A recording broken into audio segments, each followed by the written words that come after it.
আসলে এটা খুব জনপ্রিয় একটা প্রশ্ন যে কখন বিনিয়োগ করব বা বেস্ট টাইমটা কখন। তো এখানে একটা বিষয় আমরা খুব পরিষ্কার করে বলতে চাই, সেটা হলো আপনারা তো টাইমিংয়ের প্রশ্ন করছেন যে কোন সময়টা করলে ভালো হয়, কিন্তু যে কথাটা পরিষ্কার করে বলতে চাই যে ইংরেজিতে একটা কথা আছে যে time in the market is more important than timing the market. আপনি কোন সময়ে বিনিয়োগ করছেন এর থেকে বেশি গুরুত্বপূর্ণ হলো আপনি কত সময় ধরে বিনিয়োগ করছেন।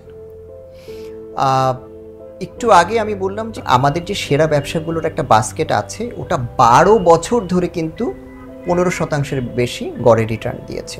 কিন্তু এটার মানে কিন্তু এটা না যে প্রত্যেক বছরই আপনি 15% করে হচ্ছে পেয়েছেন। তার মানে কোনো কোনো বছর ছিল ভালো, কোনো কোনো বছর ছিল হচ্ছে খারাপ। একজন সাধারণ বিনিয়োগকারীর পক্ষে কখনো এটা আলাদা করে আইডেন্টিফাই করা সম্ভব না যে পার্টিকুলারলি কোন সময়টাতে ঢুকলে সে অনেক বেশি হচ্ছে রিটার্ন পাবে। The best strategy would be identify the best businesses and invest your money in the best businesses for a very long period of time. তাহলে হয় কি যে মার্কেটের যে ফ্লাকচুয়েশনগুলো হচ্ছে ওখান থেকে আপনি অনেকটা ইমিউন হয়ে যান। কিন্তু তারপরেও যেহেতু এটা নিয়ে অনেক প্রশ্ন, অনেক কথা, একটা টিপ আপনাদেরকে আমরা দিতে পারি, সেটা হচ্ছে আপনারা দেখতে পারেন যে বাংলাদেশের সেরা ব্যবসাগুলো কখন সবচেয়ে বেশি অ্যাট্রাকটিভ প্রাইসে ট্রেড হচ্ছে। তার মানে সবাই যখন মনে করছে বাজারের অবস্থা খারাপ, সবাই যখন মনে করছে যে সামনে বাজার ভালো হবে না, সবাই যখন মনে করছে যে সবাই যখন অনেক বেশি pessimist about the future Outlook, তখনই কিন্তু বেস্ট অপরচুনিটিগুলো বাজারে আসে। আমরা নিশ্চিতভাবে বলছি না যে তখনই বেস্ট অপরচুনিটি আসবে, কিন্তু দেখা যায় যে বেস্ট অপরচুনিটিগুলো ঠিক তখনই আসে। ফর এক্সাম্পল, সুদের হার যখন খুব বেশি হয় আমরা জানি তখন আমাদের ইকুইটি মার্কেট বা শেয়ার বাজার ভালো করে না।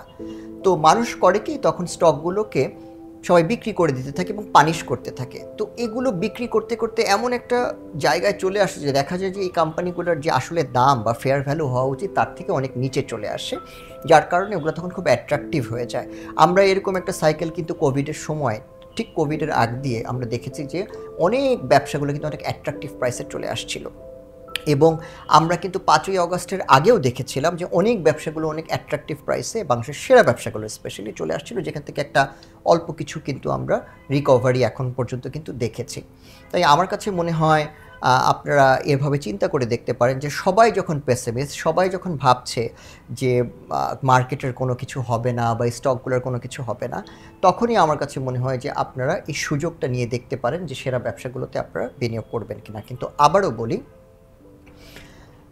যে time in the market is more important than timing the market.